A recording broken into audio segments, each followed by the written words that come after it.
வணக்கம். என் பேர் அஸ்வின். நான் visittemples.com சார்பாக பேசுகிறேன். நான் இன்னைக்கு உங்கள் எல்லாரையும் ஒரு அற்புதமான ஒரு வைணவ திருத்தலத்துக்கு தான் கூட்டிகிட்டு போகிறேன். வாங்க வீடியோக்குள்ளே போகலாம்.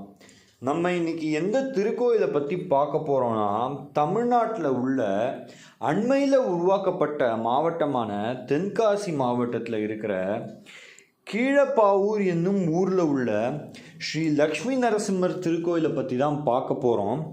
இந்த திருக்கோயிலோட ப்ரிசைடிங் டெய்ட்டி யாருன்னு பார்த்தீங்கன்னா லக்ஷ்மி நரசிம்மர் தான் இந்த திருக்கோயிலோட ப்ரிசைடிங் டெய்ட்டியாக இருக்கார். மேலும் அவர் எவ்வாறு பக்தர்களுக்கு காட்சியளிக்கிறார்னு பார்த்தீங்கன்னா, அமர்ந்த கோலத்தில் 16 கரங்களை கொண்டு ஹிரண்யகசிபுவை அழிக்கும் வண்ணம் பக்தர்களுக்கு காட்சியளிக்கிறார். ஹிரண்யகசிபுவை அவரோட இடது துடையில் காண முடியும் இந்த திருக்கோயிலோட சாங்டோரத்துக்குள்ள. கோயிலில் பிரசன்ன வெங்கடாச்சலபதி பெருமாளுக்கு பிரசித்தி ஜாஸ்தி. அது மட்டும் இல்லாமல் இந்த திருக்கோயிலில் பிரசன்ன வெங்கடாச்சலபதி பெருமாள் அவரோட கான்சார்ட்டான அலர்மேல் மங்கை தாயாரை அருகாமையில் கொண்டு பக்தர்களுக்கு காட்சியளிக்கிறாரு. இந்த திருக்கோயிலோட சாங்டோரமானது ஒரு சின்ன சாங்டோரமாக தான் இருக்குது. மேலும் இந்த சாங்டோரத்துக்குள்ள மகரிஷி காஷ்யப், நாரதர், வருணன், அப்புறம் சுகோயா போன்றவர்களை நின்ற கோலத்தில் பகவான் நரசிம்மரை வணங்குற வண்ணம் காண முடியாது. இந்த திருக்கோயிலுக்கு வர பக்தர்கள் நரசிம்மரை எதுக்காக வேண்டுவாங்கன்னு பார்த்தீங்கன்னா, கடன் தொல்லை நீங்கணும் மற்றும் கல்யாண வரங்கள் சீக்கிரம் கிடைக்கணுங்கிறதுக்காக இந்த திருக்கோயிலுக்கு நரசிம்மரை வேண்டதை வழக்கமாக வச்சுருக்காங்க பக்தர்கள்.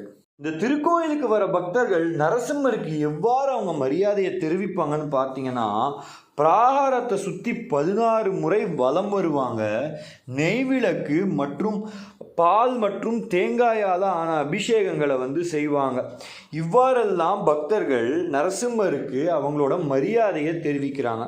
இந்த திருக்கோயிலில் எந்தெந்த பண்டிகைகள்லாம் வெகு விமர்சையாக கொண்டாடப்படுறதுன்னு பார்த்தீங்கன்னா, வைகுண்ட ஏகாதசி, நரசிம்ம ஜெயந்தி, புரட்டாசி சனிக்கிழமை, பிரதோஷம். இந்த பிரதோஷம் எப்போ தான் செலிப்ரேட் பண்ணுவாங்கன்னு பார்த்தீங்கன்னா, நியூ மூன் அதாவது அமாவாசை மற்றும் பௌர்ணமியிலேருந்து 13ஆவது நாள் இந்த பிரதோஷத்தை இந்த திருக்கோயிலில் கொண்டாடுறாங்க.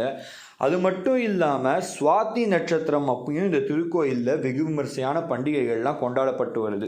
நீங்களும் தென்காசி பக்கம் போனீங்கன்னா கண்டிப்பாக இந்த லக்ஷ்மி நரசிம்மர் திருக்கோயிலுக்கு போய் விசிட் பண்ணுவீங்கன்னு நம்புகிறேன். இந்த திருக்கோயிலை பற்றின வீடியோ உங்களுக்கு பிடிச்சிருக்குன்னு நினைக்கிறேன். பிடிச்சிருந்தால் லைக் பண்ணுங்கள், ஷேர் பண்ணுங்கள், கமெண்ட் பண்ணுங்கள். மறக்காமல் சப்ஸ்கிரைப் பட்டன் பக்கத்தில் இருக்கிற பெல் ஐக்கானை ப்ரெஸ் பண்ணுங்கள். அப்படி ப்ரெஸ் பண்ணிங்கன்னா தான் நாங்கள் போடுற கோயில்களை பற்றின வீடியோ உங்களை வந்தடையும். நன்றி, வணக்கம்.